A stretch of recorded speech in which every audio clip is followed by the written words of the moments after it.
Moikka, ollaan täällä Lilan työhuoneella. Vuosi sitten julkaistiin ensimmäinen Lila-lehti ja nyt pian julkaistaan Issuussa taas maksutta luettavaksi jo 5. Lila.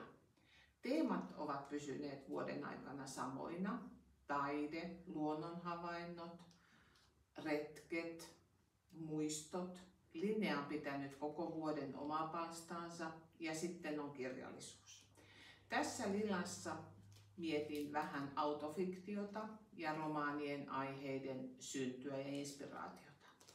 Ja autofiktiostahan Knausgård on tullut tunnetuksi ja minua kosketti Joonatan Tolan kirjat, jossa hän kertoo omasta lapsuudestaan ja perheestään. Esittelen tässä muutamia omasta kirjahyllystä löydettyjä kirjoja, joissa on hieman autofiktiivinen tai hieman tai paljonkin autofiktiivinen ote. Karen Blixenin teokset, ja hänhän luki itse niitä omia novellejaan. Ja hänen Virginia Woolfin teoksissa on aineksia ja käytetty lähtökohtana hänen omaa perhettään ja elämää. Ja myös hänestä itsestään on kirjoitettu sitten nykykirjailijat käyttäneet hänen elämää, esimerkiksi Cunninghamin tunnit. Anais Nin kirjoitti 7 päiväkirjaa ja kun ne julkaistiin, hänestä tuli kuuluisa.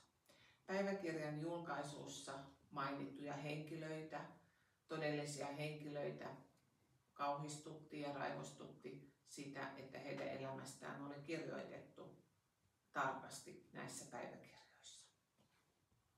Anais Ninin päiväkirjoissa on paljon julkisuuden henkilöitä, esimerkiksi kirje Duncan Grantille, joka on Vanessan eli Virginia Woolfin sisar, hänen miehensä.